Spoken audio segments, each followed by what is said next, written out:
I would like to welcome everyone to our third Thursday Faith and ...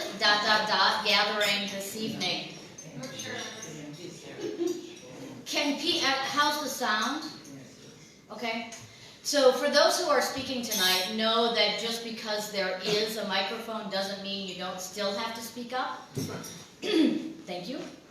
So tonight our subject is faith and service, and we have 6 people who are living a year of service and reflection on that service, and so we figure that they are in fact the experts among us on faith and service. So we're glad to see all of you who are here to listen, and especially those who are listening in with us on Facebook. And I would like to thank our speakers tonight and do a brief introduction of them. We have 6 folks who are serving all over our community, and many of you have run into them during the year and perhaps have been assisted by them in one way or another. We have Nichols, who's working at the Heart Mountain Free Clinic that has just opened a one-stop or first-stop center, and he is basically working full-time assisting people who have emergency needs, finding things like housing and making sure that they don't get evicted from their housing. That's you, right, Zach? What? Oh, well, yeah, so they can say who they are when they... Okay, but I just want to... But Zach was looking at me in an odd way, like maybe I was completely missing what was going on. Okay, fantastic. I want to make sure I wasn't being called out first.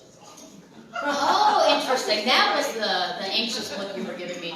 Sydney Eberhard, who's working with the Park County Library, so there she's raising her hand there in the back. She does a lot of amazing outreach work with them, and she's working for someone who has had AmeriCorps volunteers in the past and is really excited about this program, our new librarian, Karen. So I think that's been a great fit for both the library and for Sydney, and her special project with the library is a seed library, and I'll let her tell you a little bit more about what that means if it's not already a word or a phrase that you are familiar with. Ava Peterson is working at the Heart Mountain Interpretive Center, and she was doing lots of really wonderful work with our visitors from August through perhaps mid-October. But now that there are less visitors, she's able to work on some really very intriguing special projects for the museum there. Andrew Stump is here with us at Christ Church, and he's sitting up front. And he's working with youth and children's ministry as well as adult formation, and other duties is assigned. So we see Andrew in lots of ways, and since I have the blessing to work with him, I know that other duties as assigned for Andrew are always welcomed and received by him with gusto. Thank you, Andrew. Mary Bach is working at the Cody Middle School, and both Mary and Michael were working in the schools thinking that that might be a vocation for them in the future, and I think for Mary, this work in the middle school has been really enriching, and she's been able to really change and transform some lives of folks she's working with, so I look forward to hearing from her. And then Michael Fenn, who was working first semester, the first half of the year at the Cody High School, is now making a transition, and he will be working as the special assigned volunteer for the Wyoming Worship Committee, which doesn't quite have enough hours for him, and so he'll be splitting his time between the Wyoming Worship Committee and working with our friends at St. John's and Powell. So I just would like us to have a warm welcome for our 6, did I get you all? Our 6 Wyoming Service Corps volunteers. And I'll call Ava up first. Thanks, Ava.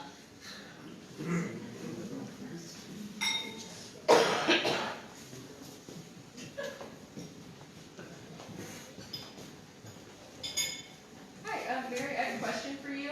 What exactly am I talking about? Extemporaneous. How your life and service has been impacting your personal life. Okay. All right. Excellent. So hello, everyone. Once again, I'm Ava Peterson, and I'm originally from Fairfax, Virginia, which is a suburb of Washington, D.C. and I am serving at Heart Mountain Interpretive Center, which is the museum and nonprofit at the former incarceration site, halfway between here and Powell. And so my path to doing this kind of work is not, I won't lie and tell you I had this like lovely doe-eyed idea of like doing good in the earth and doing it, but it was more of an academic interest. I graduated from the University of Virginia, and my undergraduate thesis was about violence in Asian American history, which is a topic that as an Asian American I have always been aware of, but one that for many people really came to the surface with the COVID-19 pandemic. And so I completed this thesis. I wasn't sure what I was going to do next. I also happen to be an Episcopalian, and I knew about the Episcopal Service Corps, and I saw that they had this opportunity with Heart Mountain. I interviewed right away, and I told them, I was like, listen, I'll do everything else you ask me to. I'll do the God stuff, whatever, but I really want to be at Heart Mountain Interpretive Center and working with them. And I've been very fortunate to be there and in that lovely space with people with lots of experience and nonprofits, museum studies, and also bringing my own expertise about like my academic discipline and my own journey as just a person living in the United States and a person who loves history and being an engaged citizen. My work specifically at Heart Mountain has been under Denny Hirsch, who is in charge of membership and development, and so it's been great working with her and learning more about the development of a nonprofit and working on fundraising, especially for new and exciting projects like restoring the root cellar. And as someone who once lived on a farm in Vermont, the root cellar is a super big, awesome project that I love talking about, and also about the new Minetta Simpson Institute, which is celebrating the friendship between Norm Minetta and our very own Al Simpson. And the Minetta Simpson Institute is founded to, how do I put this? Bring back dialogue between two people from what we would think of as diametrically polar opposites politically, and bring back that friendship between those on different sides of the political spectrum. So we've been fundraising for that. We're doing well, and again, I'll give a shameless plug here. If you have space to give, we would really love to do that, and so that we can groundbreak for that new wing of Heart Mountain this summer. And in terms of service and my faith life, it's not a topic I've thought about particularly because it always has just been one and the same. Like as a Christian, you learn to put others first. I'm one of 4 kids. I grew up putting others first all the time. But it comes pretty naturally, but one thing I have learned is that service is definitely something where you can do and you can think about your own talents. I'm 5'2", I can barely lift things. I'm not going to like be out there like building houses and things, but I do have the gift of gab, and I love talking to people about history, about fundraising, all those sorts of things. And in terms of my faith life, I've been Episcopalian my entire life, and although I was a very charismatic Episcopalian, so sometimes in church I'll want to like raise my hands, and that is not something we do here in Cody, Wyoming. I am learning, but that's okay, you can. Here, have this charismatic other than the spirit. choir lock, maybe things are a little different, but Yeah, well, that's, thank you, Jerry. Yeah, I see you guys dancing up there. oh yeah. It's a very muted, if you ever come to visit my church in Fairfax, Virginia, you might be a little freaked out. There's a lot of swaying and like yes lording and all that good stuff, but I digress. But being out here in Cody has just been really fascinating as a Christian because you're surrounded by God's creation in such obvious ways. I'm a kid from the Bergs, and when I drive to work and I look out at the mountains, or mountains to me, I don't know if you guys would call them mountains, on the sides of Highway 14 going up to Powell, I just think to myself, we are so infinitely blessed as humans to be on this earth, but we also have great responsibility to be stewards of it. So I guess, is that sufficient? Perfect, All right. thank you. I'm glad you went first, Ava. Thank you. Yes. One of the things that I was in charge with David Fike, who was supposed to be here, he's not here. We had a youth organization, and we took them out to Heart Mountain, and we went through, had a private tour. Their lives were changed from that. They had no idea that this atrocity happened in our neighborhood. And when you leave, they have a sign-up sheet. Will you honor and support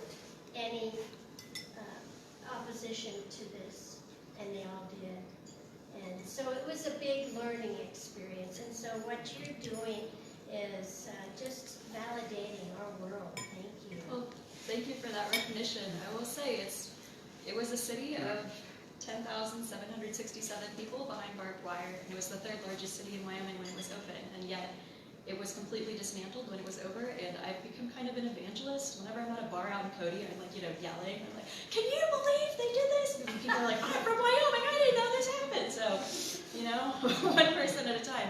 And this actually, I totally forgot to bring this up, but I will be giving a talk as part of our winter program series on March 26th about faith at Heart Mountain and people's faith lives there. Where?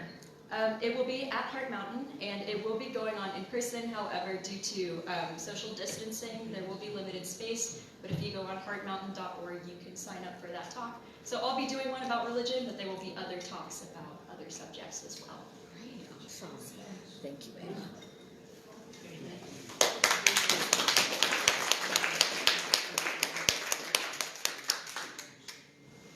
Michael? Did you just pull their names out of hats? I made some notes on my phone, so I guess I'll try to find those.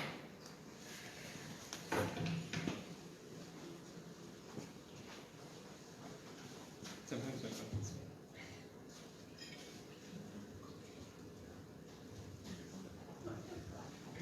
Oh, I'll just project once I'm ready. I wasn't ready. Okay. No, I know you weren't ready, but I know that it was set for me and Ava, and you might need a little higher. Fair enough. We should have gone in height order though. We should have. Anyway. What was I thinking? Yeah, so my name's Michael. I think I know most of you. I'm originally from Boston, Massachusetts, so like Ava, I'm a city kid, so coming out to Cody, Wyoming was much different.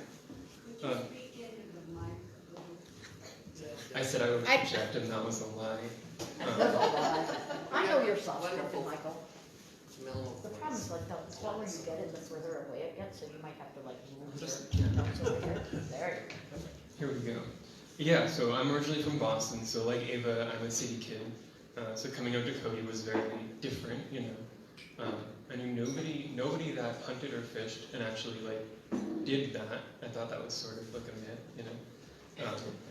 But yeah, so this year has really been impactful on my faith for, I think, obvious reasons, like Mary said, I'm working at St. John's, but in the beginning, I had come into this thinking I wanted to be a teacher, and so I was at the schools, but before all that, the thing that was really impactful was having just time, to do something that wasn't school, because, being in college, you were just constantly bombarded with work or essays or the next test or this and that, and you have no time to just be who you are, you are a student. And so the first thing that I just realized was I have time. And so I did a lot of different stuff, I read the Bible, I did reading the Book of Common Prayer, I'm kind of like a nerd, And then, EFM started up and I joined EFM, and I think that concretely has been one of the most impactful things that this year has had on my faith, being able to get with this very interesting group of people to talk about the nitty-gritty details of the Bible, the history, the interpretations and whatnot has been super impactful because I've never gotten to do anything like that. I was a biology major and a theater major or whatever, so nothing like that I've never spoken about anything like that, and so that has been very, very impactful. And I think having that lens of the Bible as a historical document and a document that people wrote and people edited and can talk about to this day has changed my faith and made it more profound and made it more of a holistic thing that I can think about with my mind and my heart and all that kind of stuff. Whereas before I was just sort of a godly play kid, I knew all the major stories, but nothing too deep. Yeah, and so I guess I'll talk about working in the school specifically. It was hard at first to understand how you bring faith into schools because the United States is somewhat big on separating the two. We educate our youth and they do their religion stuff far away from the school. But I had a meeting with Douglas actually where I talked about this, because Douglas, as some of you may know, is a spiritual advisor to us in this program. And she really encouraged me to have a daily practice where I try to find moments of, I guess, holiness in my job. And so I started doing that, and then I started realizing I actually am having an impact on these kids much more than just teaching them algebra, factorials or something, you know. It's confidence building, you know, so that's something that I realized in the schools, that each day that I went in and I told these kids, which I believe is true, I work with a lot of kids who have dyslexia or ADHD or other developmental learning disabilities. You are so much smarter than you think you are much smarter than you know, and even if you aren't that smart, grades are not the most important thing. You are such a unique, good person, you know, and so that, I think, encapsulates my faith in the Cody schools, you know. And I think finally in December they started to believe it, you know. So that was, yeah, my faith and experience in the Cody High School. And so, yeah, like I said, and Mary said, I'm changing my sort of job through this program. Because I did come into this program really thinking I wanted to go into education.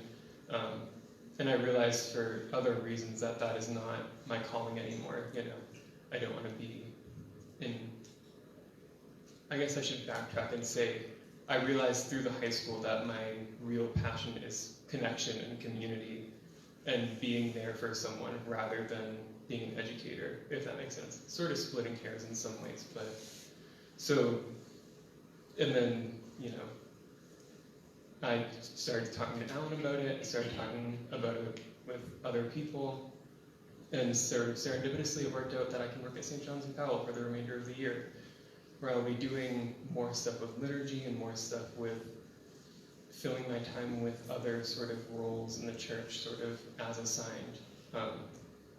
And I'm really grateful that this program has allowed me that kind of flexibility and that grace to change my mind, you know, and explore new options.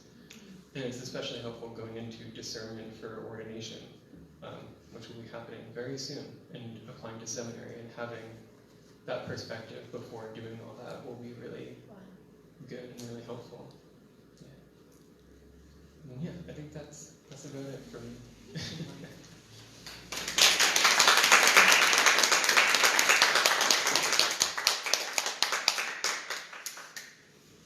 This year's a journey for you. Just an anecdote, I went to MIT one summer to teach a class. And I went up to a place, a nice fancy restaurant in Gloucester. Gloucester. I'll guess that. So I drive in there and I asked this guy, you know, if this is a place to park, and he says, "What the hell country are you from? You don't even speak our language." So, yeah, we're different.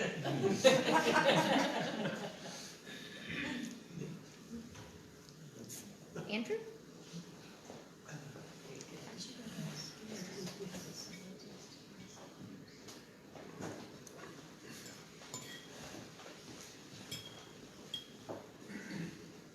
Well, I'm quite confident that you all know me, because I live in Jill's office closet down the hall. So if you walk down the hallway, you obviously have seen me.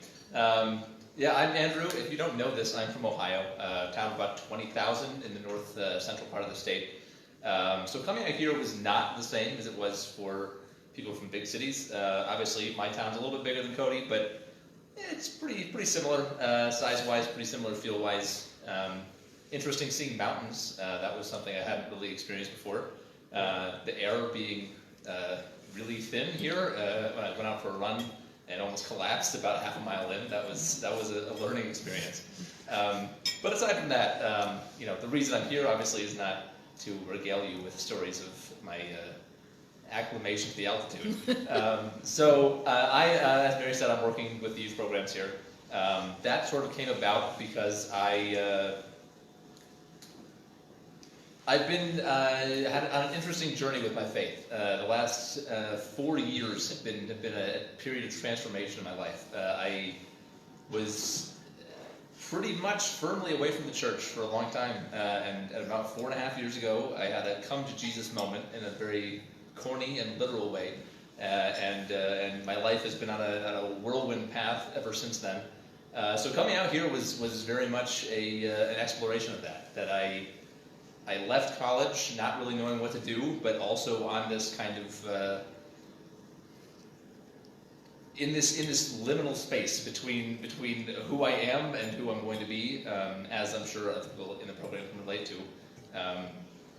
But so I really wanted to explore my faith more, and so being placed in the church itself was really a fantastic fit. It was something that I really had never experienced before. You know, the church is a place that is holy. It's a place that is sanctified. It's a place where, you know, you go to be with God. But on a much more earthy level, it's also the place where business gets done for the church. You know, you have to write checks. You have to fill out paperwork, make phone calls, do all the humdrum day-to-day stuff that nobody really, I think, generally associates with the church. It's not the part of the church that you think about. And so, in a lot of ways, that's been very illuminating in a lot of ways. Both learning how the church actually operates, but also learning how I feel like I fit in this kind of environment. And so it's been really a wonderful experience. You know, my specific jobs have been trying to get the youth program back on track. Obviously, as everyone knows, COVID did not do wonders for our youth engagement, and it's still been kind of a challenge. We're climbing back up. You know, we've had pretty good attendance at Godly Play, and you know, we started a new youth group with the Methodists and the Presbyterians and the Lutherans that has been going pretty well. So, you know, things have been going well generally, but I would just say that it's been really a wonderful time for me to really just have the opportunity to sit back and live my life in an exploratory way, in a way that I really haven't been able to do it before. So I really value and appreciate that, and it's really been just a wonderful experience. I can't emphasize that enough. Being in Cody has been fantastic for the last, it's been, I guess, almost 6 months now. Like Michael, I'm also seeking ordination, or thinking about ordination, and so I'll be doing discernment with him, with some of the people in this room, actually, which will, so again, you know, small world in Cody. But yeah, so I mean, it's really been just fantastic, and I would say that my faith has been really solidified. It's been, you know, I started in that state of flux 4 years ago, and as I've been able to live out my faith more, especially being here and being sort of granted the opportunity to live, you know, for 32 hours a week in the church, and I guess more than that because I'm here all day on Sunday. It's been it's been a real point of growth for me. And as some of you have attended, I've been also, the last 2 weeks, I've started doing adult formation classes here. I've been doing presentations on J.R.R. Tolkien, which is just something else that has been really rewarding. And so I really value what my time in Cody has been so far and what it's continuing to be for me. And so I just want to give a big thank you to everybody. Yeah, thank you. Yeah, we want to thank you.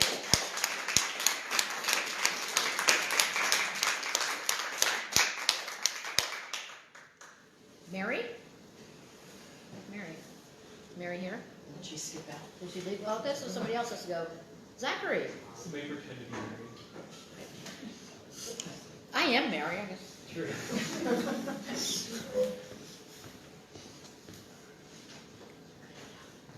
Hi everyone, I am Zach Nichols, and I work at the Heart Mountain Free Clinic, or the Heart Mountain Volunteer Medical Clinic. We go by both names.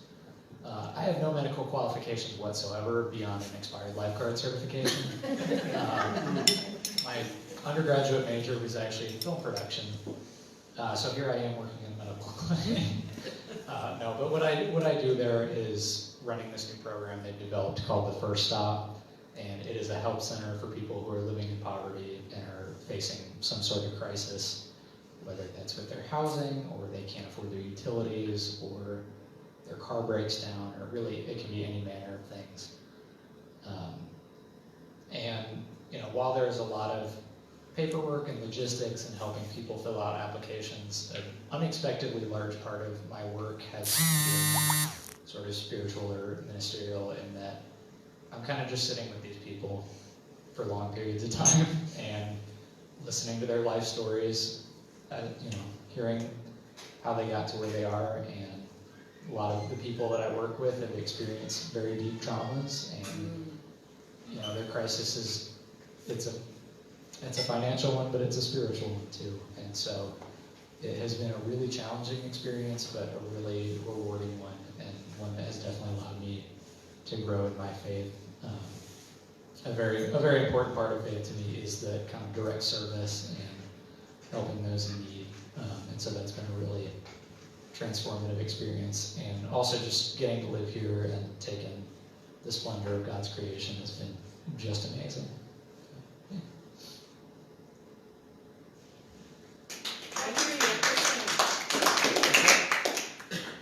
I hear you're a fisherman. Yes, ma'am, I am. Where are you fishing? A lot of times in the river, and then just kind of all over the area, really. Have you been pretty successful? Yeah, I have. I've caught a lot of fish, and I eat a lot of them too. I know it might be a controversial statement, but... Zach, where are you from? Oh, I totally forgot. Evanston, Illinois, so just outside of Chicago. So definitely a big change of scenery, change of pace here. Doc, I got a question. Do you, having been a film major, is that right? Do you find yourself composing documentaries as you do this work? I have not made any work while I've been out here so far, but it's definitely on my mind a lot. A lot of the work that I did in school was related to environmental justice and issues surrounding that. And that doesn't quite fit in as much with my experiences here. But I would like to make a Cody film of some kind.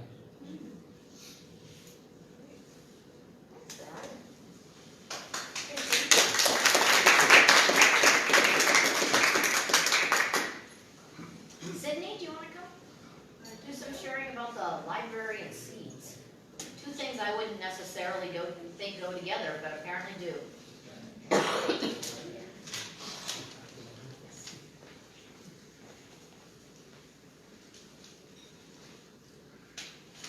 Okay, can you hear me? Yes. But you know what, I can pull this down for you so you don't have to Like tiptoe. tiptoe. There you go.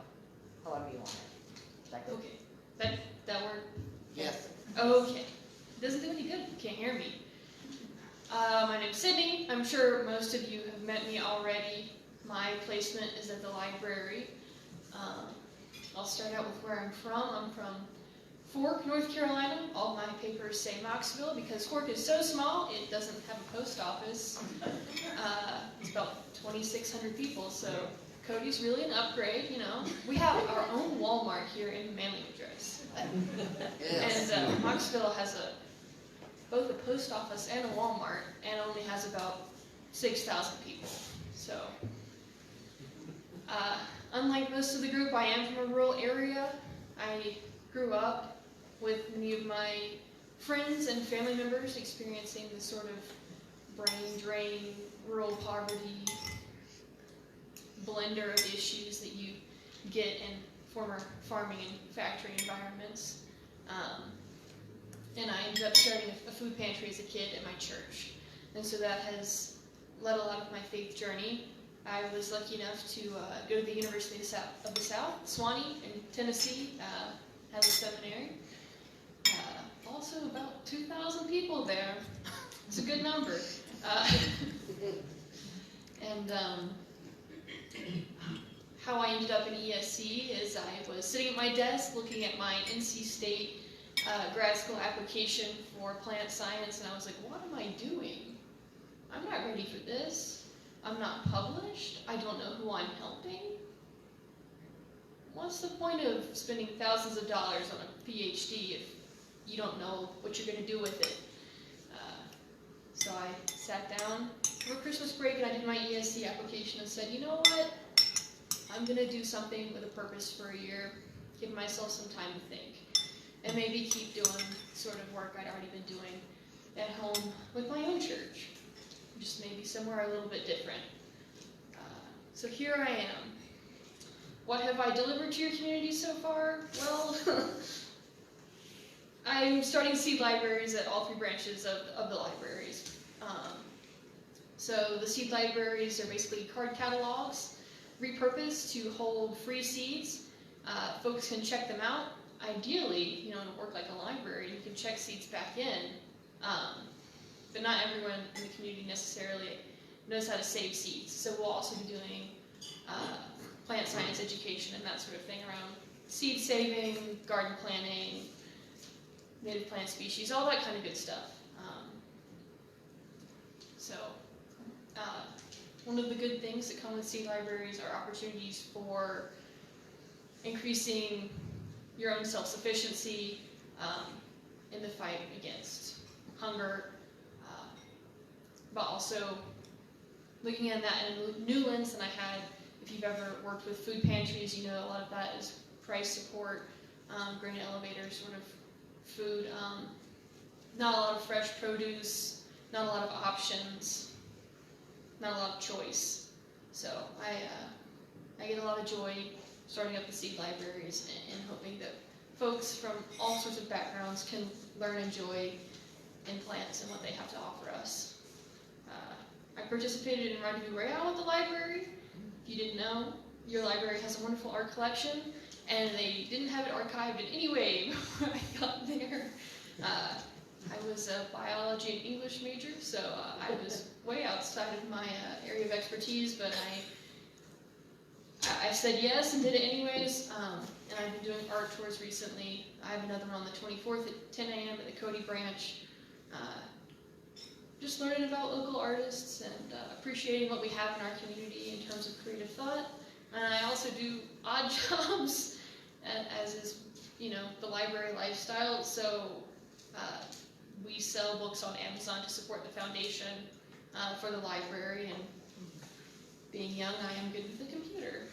So I list books for sale on Amazon.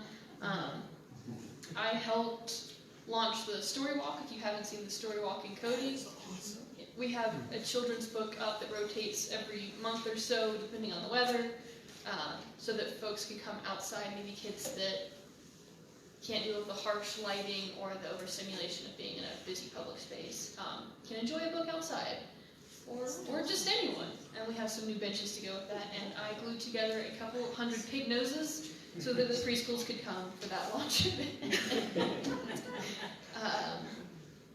I set up Creative Aging, which is a painting class that we do. I help with the Friends Bag Sale, the blood drive.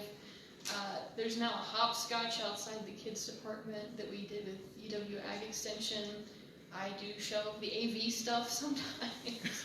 And if you're on the grant committee, you'll know that the library is applying for a mobile outreach unit, a van, for a grant. And I put together the nitty-gritty of the expense report for that, because that's what one does when you work at the library. So that's my service here. Faith is learning to live in a new community, experiencing the great outdoors, the wonder here. Like my second week here, went driving in Beartooths, and there was a guy just parasailing, I guess, or parachuting, I don't know. Parasailing. Parasailing. Not a lot of people do that in the Appalachians. They're not exactly tall enough, that sort of thing. Just a lot of wonder. Yeah, and some fishing too.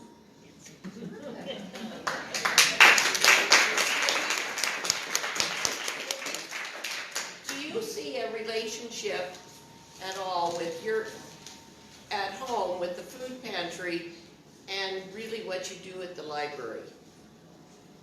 With the C libraries, for sure. With the new director of the library, I guess, have you met Karen yet? Yeah, talk to her. The library in general is looking to become a more outward-facing entity. So in that front, I feel like that relates, but they're building. I don't personally see the library achieving a community center model yet, but that seed is there and growing. I think I'm a part of that. Obviously, they've been doing stuff to engage the community in the past, but other branches, different states have even started having social workers on staff, regular residency, and that comes with a budget too, you know.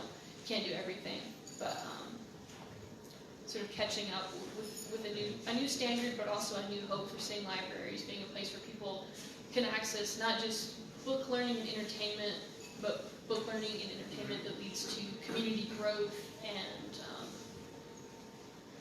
delivers for all folks in the community. Well, don't sell yourself short. Your background as a processor and an organizer is exactly what library work is, so you fit right into that. Being a librarian myself, and being totally of a different bent before I went into libraries, so they're very interchangeable. One uses the other. It's the same way of thinking and logic. Absolutely. So you're right on track. Thank you. We're extremely lucky to have you, Sydney, and from one biologist to another, it's the best education you can have because you can apply it in so many ways, and we're just so in. But I back up what Jerry said too. That you gotta know it all to be a biologist. So thank you for being here and organizing the seed library. Thank you for having me here and giving me the space and time and opportunities to try and work a little community magic, if I'm so blessed.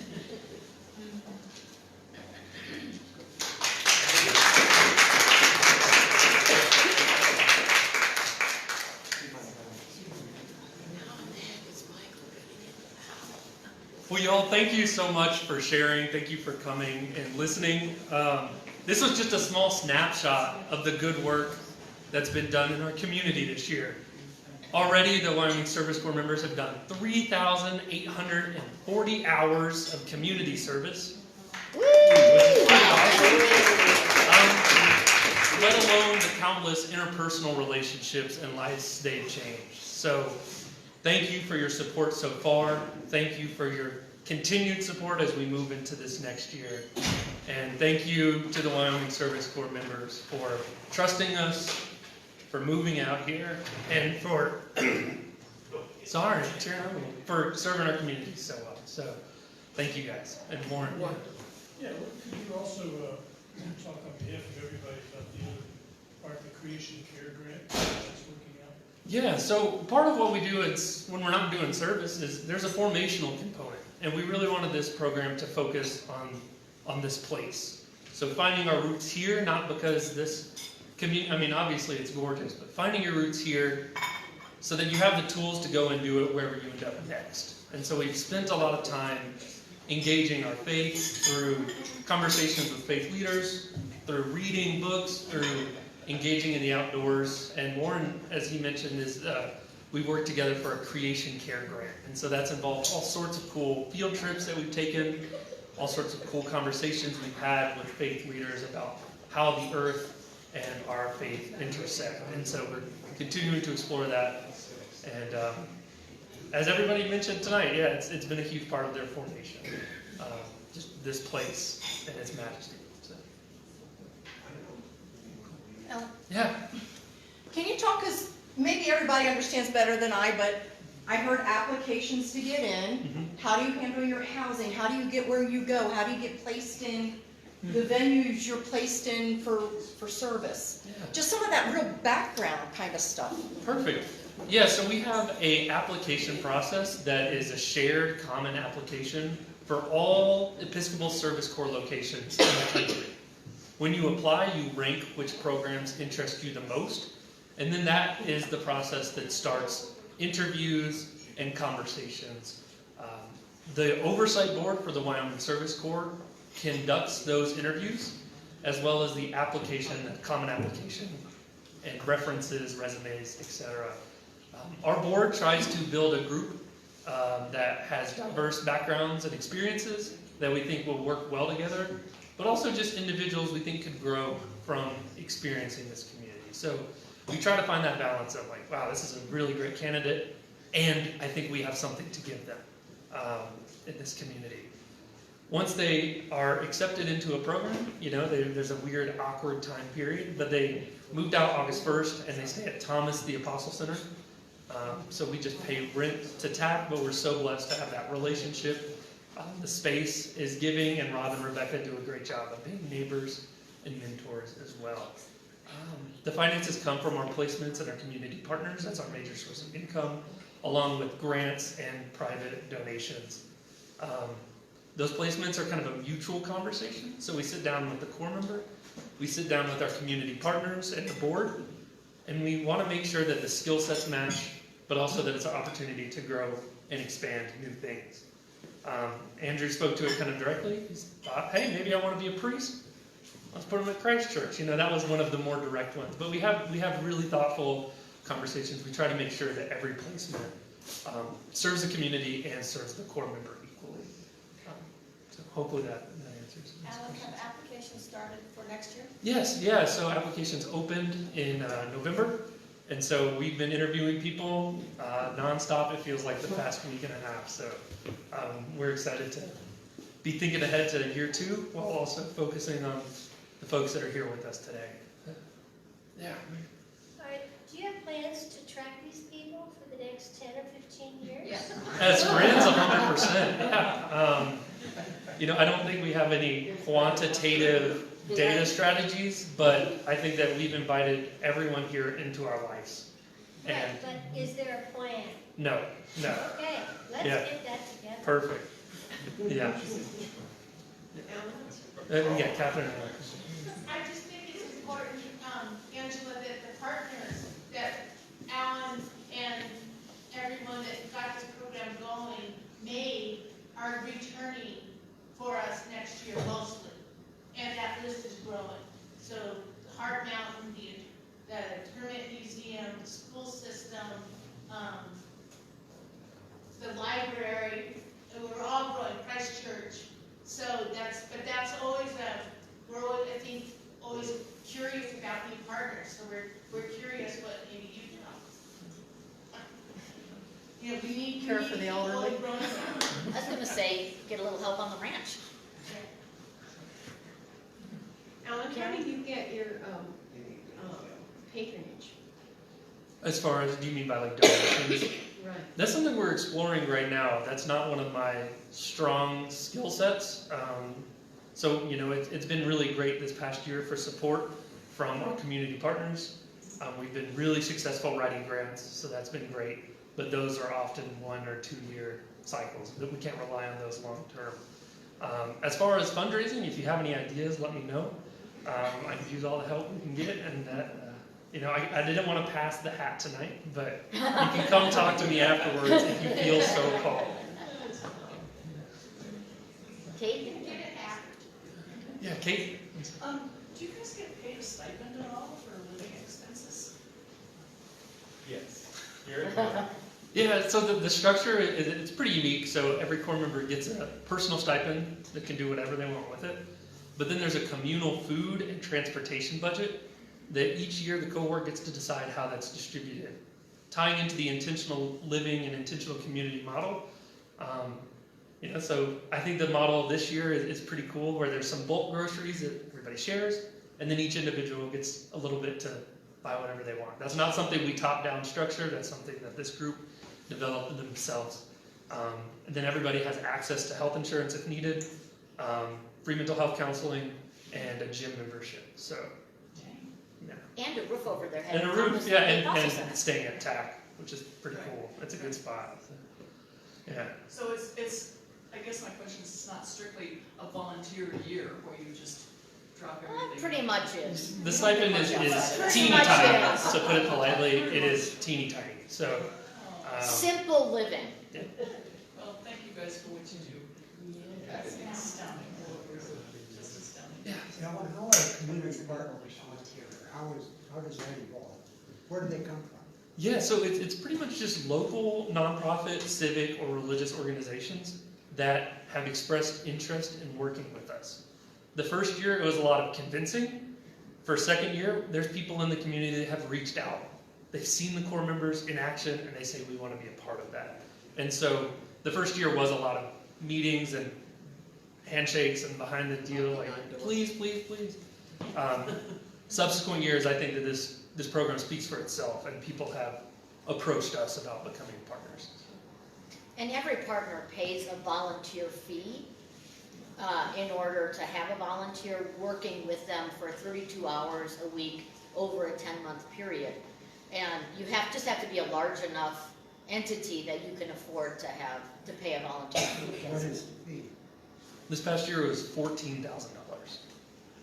It was $14,000 this past year. Per organization? Per organization, yeah.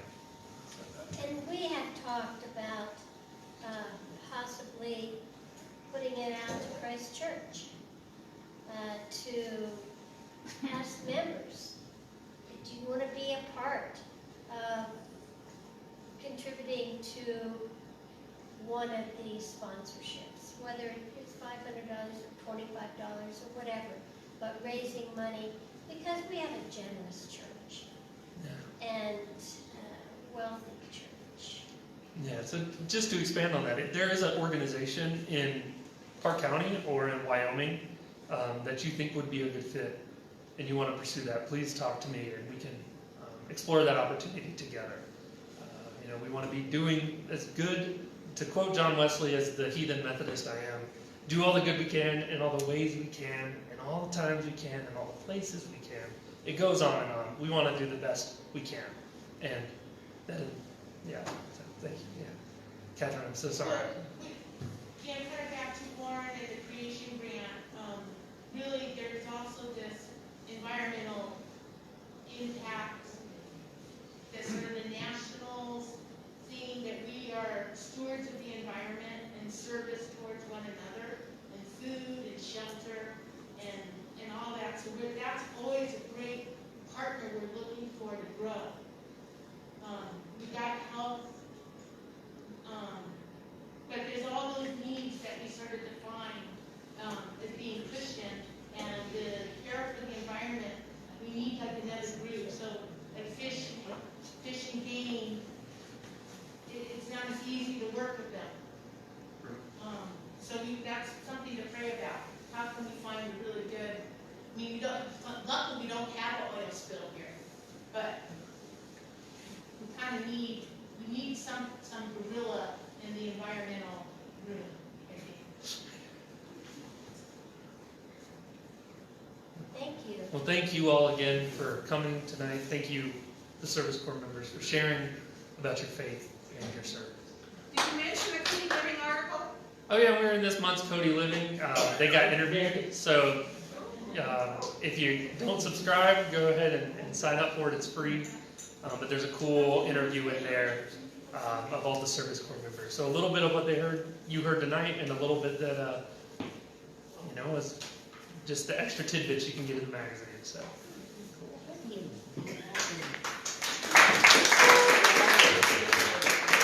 Well, hats off to Alan and the Service Corps. This has just been an awesome year, and thank you for being such great Service Corps members and a great leader, Alan. That was just wonderful. I just, as we're wrapping up, want to note for those of you who can count that we had 5 Service Corps members out of 6 share tonight. Mary Bach isn't feeling well, and some of you know Mary Bach, others of you have not had an opportunity to meet her. She is delightful, and I would encourage all of you, when you next see her in the community or at church, to chat her up a little bit and get to know her a little bit more, like we've had the opportunity to get to know the rest of these folks a little bit more. Thank you all for coming. Thanks for the folks who participated in bringing food and soup and salad and cookies. It just was delicious tonight. So big shout out to the Formation Committee for hosting this. Thanks.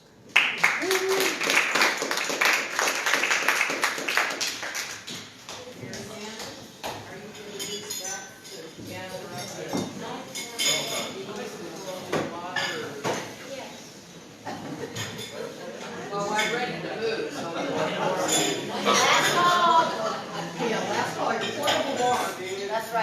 Water, Mary, anybody start on birthday spring?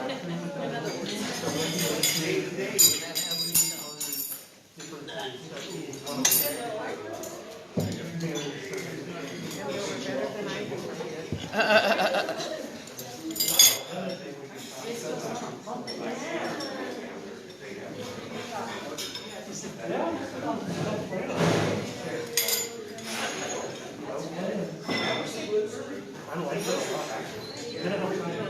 just set that there. Get it back.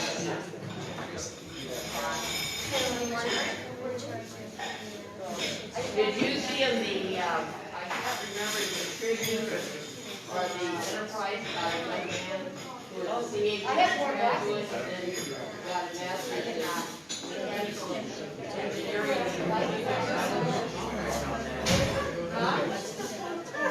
He has made a comment on it.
And it's still pretty ambiguous what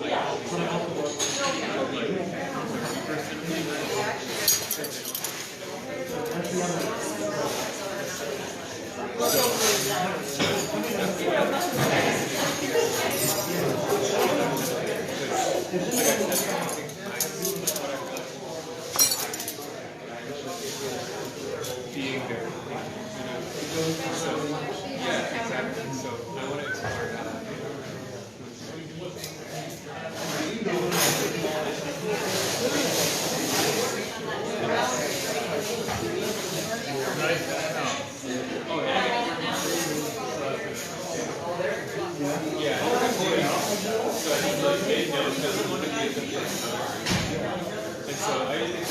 Oh, good. Well, you'll enjoy that. His brother sits there, doesn't he?